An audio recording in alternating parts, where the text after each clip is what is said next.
December the 10th, 1861. Britain is shivering through its coldest winter in memory, but inside the castle the chill is deeper than weather. A 42-year-old widow paces barefoot on Persian carpets, her boots cast aside because the dead do not feel cold. Around her neck she wears a locket of entwined hair, her husband's and her own, sealed with a clasp of gold.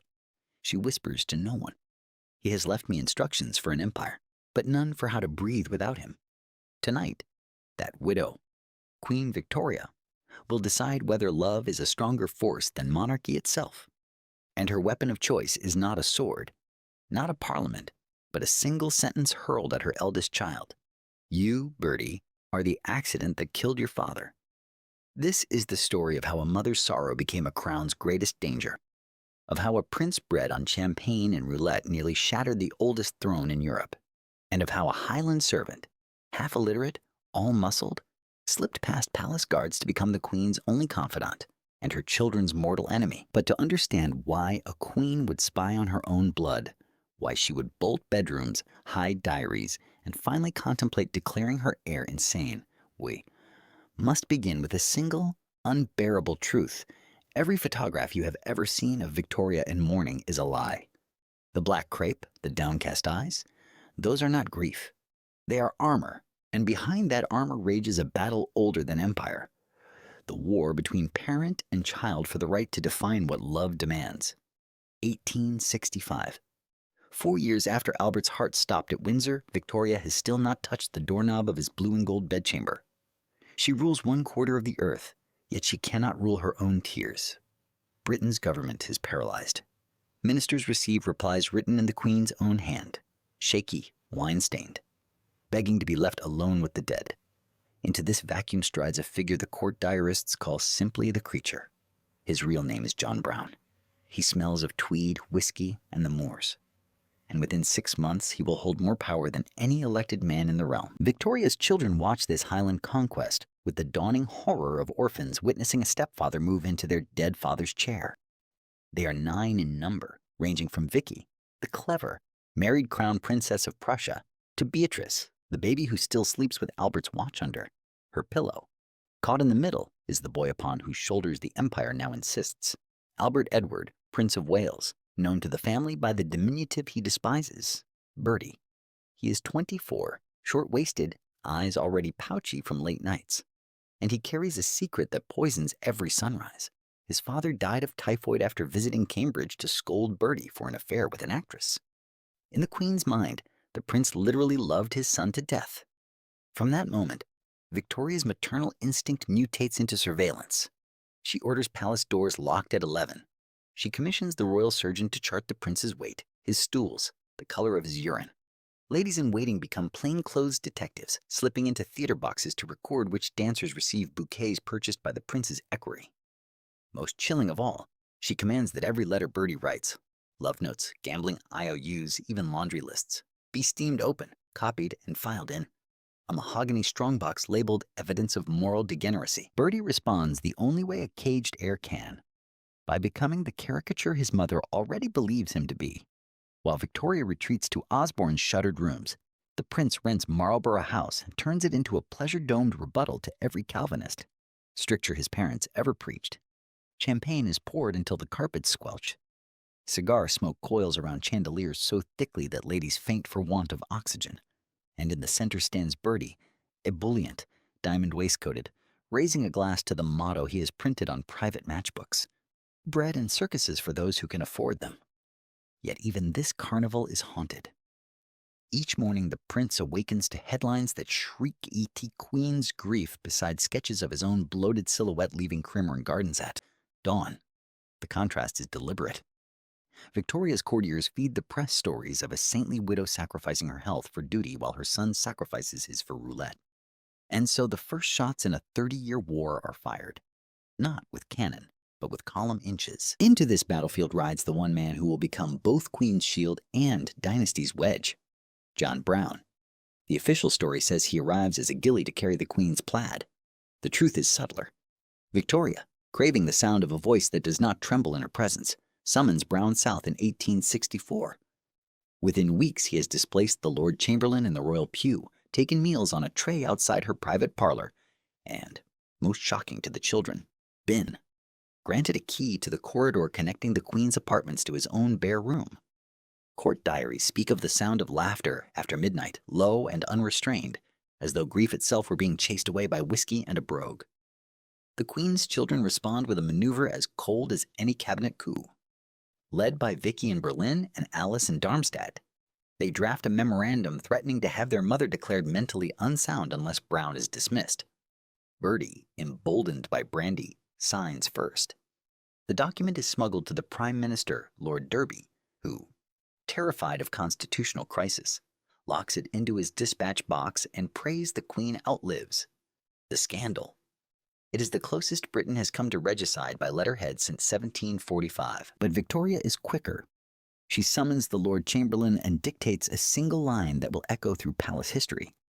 If my children force me to choose between the crown and the only heart still beating for me, I shall lay the crown upon Albert's coffin and walk into the Highlands until the heather grows over my name.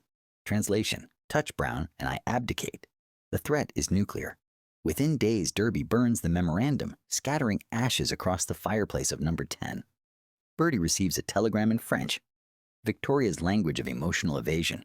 Votre conduite est inexcusable. Revenez immédiatement. Mère, your conduct is inexcusable. Return at once. Mother, he obeys, but the war merely changes theaters. From now on, every ball Bertie attends is shadowed by a Highland footman in discreet tartan. Every mistress receives anonymous notes warning that the Queen's eye is upon you. And when Bertie's wife, the luminous Alexandra, gives birth to their second child, Victoria refuses to let the infant be christened Albert without first extracting a promise that Brown shall stand godfather. The christening robe, lace 8 yards long, becomes a battleground. Victoria wins. Brown's name is entered into the royal register directly beneath that of the Archbishop of Canterbury. It is the first time in British history that a servant's blood is sacramentally bound to the crown. Yet even Victoria cannot legislate the human heart. In 1866, Leopold, the Queen's hemophiliac 9th child, writes a letter that slips past the censors. Addressed to his sister Louise, it describes nights when pain makes him bite through linen, days when Archie Brown, John's younger brother, refuses to lift him from bed, instead prodding the boy's swollen joints with a riding crop for sport. Leopold ends with a sentence that should have brought down a dynasty. If Mama loves me, why does she leave me to the beasts? Louise, artistic and rebellious, shows the letter to Bertie. Together they confront their mother at Balmoral's little bothy high on the moors, arriving unannounced to find Victoria seated beside John Brown at a table, set for 2, a half-decanted bottle of whiskey between them. What happens next is disputed by every memoir. What is certain is that Victoria does not deny the accusations. Instead, she rises, tiny, obese, majestic, and utters a sentence that freezes her children more completely than any Highland frost. You measure love by presence. I measure it by survival. I have survived. That is my gift to you. Then she turns her back, an act of regal erasure more absolute than any scaffold. Bertie will later tell his biographer that in that moment he understood monarchy not as ceremony but as solitude. We are all orphans, even when our mother stands before us. The war culminates not in shouts but in silence. Victoria stops speaking to Bertie except through intermediaries. When he begs permission to tour India, partly to escape the surveillance, she refuses on grounds that the climate would inflame your baser instincts. When he offers to chair a royal commission on housing for the poor, she counters that charity begins at home, and your home is evidently the card table. Each refusal is countersigned by Brown, whose handwriting, once illegible, now flows across royal memoranda with the confidence of a co-monarch. Court wits begin referring to the Queen's signature as Victoria Rex et Brown. The joke is treason, but no one dares laugh twice. Then, in 1869, the scandal that both sides have courted finally detonates. A pamphlet surfaces in London bookstalls entitled The Queen's Secret, a Highland confession. It purports to be John Brown's diary, detailing nights spent comforting Her Majesty in ways no subject should dare imagine. The language is crude, the timing lethal. Parliament is debating the civil list, and Republicans scent blood. Victoria's ministers demand a statement. The Queen responds by ordering the pamphlet seized, its printers arrested under the Obscene Publications Act. But the damage is irreversible. In taverns from Aberdeen to Aldershot, the monarch is no longer Victoria Regina, but Mrs. Brown, a woman who, in the words of one editorial, has bartered the throne's dignity for a Highlander's brawn. Bertie sees opportunity in catastrophe. He dispatches his closest ally, Lord Carrington, to purchase every surviving copy of the pamphlet, then leaks word that the Queen's own son has saved her reputation by buying the evidence. It is a maneuver both filial and hostile, a rescue that reminds Victoria how desperately she needs the heir she despises. Mother and heir meet in the library at Windsor. The conversation is not recorded, but those outside the door recall the sound of weeping. Whether Victoria's or Bertie's, no one can tell. When the door opens, Victoria's eyes are swollen yet dry. Bertie's are red with brandy and something that might almost be guilt. She extends her hand. He kisses it. The war pauses, not ends. The denouement arrives in the winter of 1871. Leopold, now 17, contracts influenza. Hemophilia turns a mild fever into unstoppable hemorrhage. He bleeds into his knees, his elbows, finally his lungs. Victoria rushes from Balmoral. Brown drives the carriage at breakneck speed through blizzards. But when they reach Osborne, Leopold is already unconscious. Victoria kneels, cradling her son's head, whispering, "Not another one. Please, not another one." Brown lifts her away so the doctors can work. At dawn on March the 28th, Leopold dies. The last sound he makes, according to the nurse, is a single word, Louise. Victoria does not attend the funeral. She claims her grief is too great. In truth, she cannot bear to watch the hearse carry away the child whose suffering she outsourced to a bully. The official notice in the Times reads, His Royal Highness Prince Leopold George Duncan Albert is released from pain. The unofficial epitaph is scrawled in Louise's diary. We are all released from silence, from complicity, from the lie that love and power can coexist without cost. After Leopold, the war loses its final veneer of strategy. Victoria retreats deeper into the Highlands, publishing leaves from the Journal of Our Life in the Highlands, a book whose dedication to my devoted personal attendant John Brown sells 100,000 copies in a fortnight. Bertie responds by commissioning a rival memoir, ghost-written and scandalous, portraying Brown as a drunken usurper. The public, starved for royalty, devours both.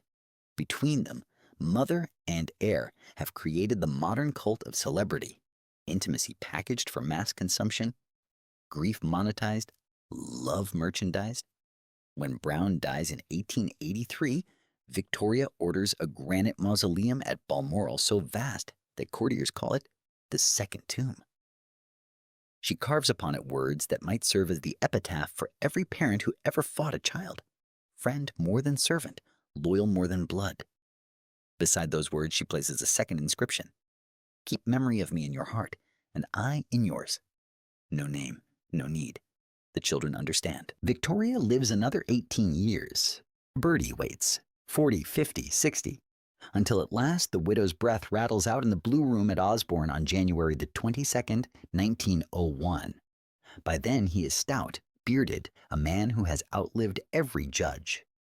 At the Proclamation Council, he signs Edward R. with a hand that does not tremble.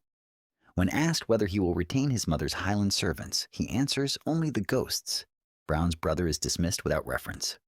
The mahogany strongbox labeled evidence of moral degeneracy is removed to the Royal Archives, sealed until 2012. Yet the war's true legacy is not in documents but in demeanor. Every subsequent monarch will fear the press, will seek love yet distrust intimacy, will rule under the long shadow cast by a widow who chose loyalty over dynasty and a son who chose survival over approval.